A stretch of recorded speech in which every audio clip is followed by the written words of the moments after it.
warahmatullahi wabarakatuh. Perkenalkan, nama saya Zulfan Lamalala dengan NIM 22111033. Saya merupakan mahasiswa aktif semester 8 dan juga seorang mahasiswa yang berada di jurusan Hukum Keluarga tepatnya di Fakultas Syariah. Hari ini saya akan menjelaskan tentang kepancasilaan, di mana Pancasila sebagai ideologi negara dan juga sebagai ideologi terbuka. Pancasila sebagai ideologi negara dan ideologi terbuka. Pancasila merupakan dasar negara, pandangan hidup bangsa dan sumber dari segala sumber hukum di Indonesia. Sebagai ideologi negara, Pancasila menjadi pedoman dalam kehidupan berbangsa dan bernegara. Fungsi Pancasila sebagai ideologi negara, pertama menjadi cita-cita nasional, yang kedua menjadi pedoman penyelenggara negara, yang ketiga menjadi pemersatu bangsa Indonesia yang menjemuk, yang keempat menjadi dasar pembentukan hukum dan kebijakan negara. Nilai dalam Pancasila terdiri dari nilai dasar bersifat tetap, yaitu 5 sila: nilai fundamental, penjabaran dalam undang-undang dan kebijakan, nilai praksis penerapan dalam kehidupan sehari-hari. Disebut sebagai ideologi terbuka karena Pancasila mampu menyesuaikan perkembangan zaman tanpa mengubah nilai dasarnya. Ciri-ciri ideologi terbuka: nilainya tidak dipaksakan dari luar masyarakat, dapat berkembang sesuai kebutuhan masyarakat, bersifat dinamis dan fleksibel, tetap mempertahankan nilai fundamentalnya. Contoh, demokrasi berkembang mengikuti zaman, tetapi tetap berdasarkan musyawarah dan keadilan sosial, dan memanfaatkan teknologi modern tetap harus sesuai dengan nilai kemanusiaan dan moral. Identitas nasional dan integrasi nasional. Indonesia memiliki identitas nasional sebagai ciri khas yang membedakan Indonesia dengan bangsa lain. Faktor pembentuk identitas nasional: sejarah perjuangan bangsa, bahasa Indonesia, kebudayaan daerah, Pancasila, bendera merah putih, semboyan Bhinneka Tunggal Ika. Fungsi identitas nasional menjadi jati diri bangsa, memperkuat persatuan nasional menjadi berbeda dengan bangsa lain.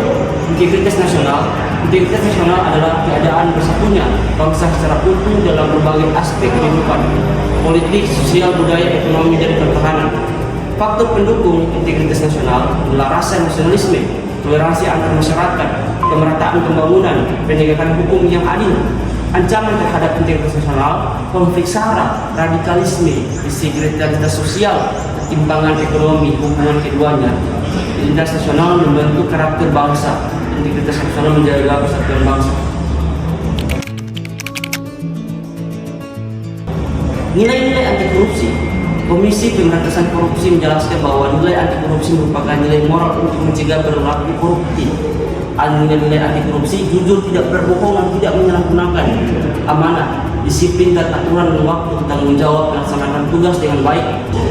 Lemahnya moral, gaya hidup konsumtif, kurangnya pengawasan, penyalahgunaan kekuasaan, sehingga dampak korupsi merugikan negara, menghambat pembangunan, menimbulkan kemiskinan dan ketidakadilan, mengurangi kepercayaan masyarakat terhadap pemerintah. Dalam Islam, korupsi termasuk perbuatan haram karena mengandung unsur hiyat, insaf, tetapi dan memakan harta secara bahlil.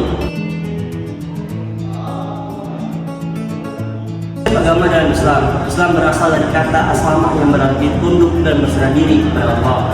Konsep agama dalam Islam bersifat menyeluruh, mencakup hubungan manusia dengan Allah, hubungan dengan sesama manusia, hubungan manusia dengan alam. Sumber ajaran Islam ada Al-Quran, hadis, dan lain-lain sebagainya. Tujuan agama dalam Islam membimbing manusia menuju kebahagiaan dunia dan akhirat, membentuk akhlak mulia, menegakkan keadilan dan kemaslahan. Karakteristik Islam universal, rahmatan lil alamin, seimbang antara dunia dan akhirat, mengatur seluruh aspek kehidupan. Juga pokok ajaran Islam yang pertama akidah, keyakinan, syariat, hukum dan ibadah, akhlak, perilaku dan normal. Yang kelima adalah khazanah ilmu pengetahuan dalam Islam. Khazanah ilmu pengetahuan Islam adalah warisan intelektual umat Islam yang berkembang pesat terutama pada masa kejayaan Islam. Dasar pengembangan ilmu dalam Islam ada wahyu pertama memerintahkan membaca Iqra. Islam mendorong penggunaan akal dan penelitian. Cabang ilmu dalam Islam: ilmu agama, tafsir, hadis, fikih, tauhid, ilmu dan umum, kedokteran, astronomi, matematika, filsafat, kimia.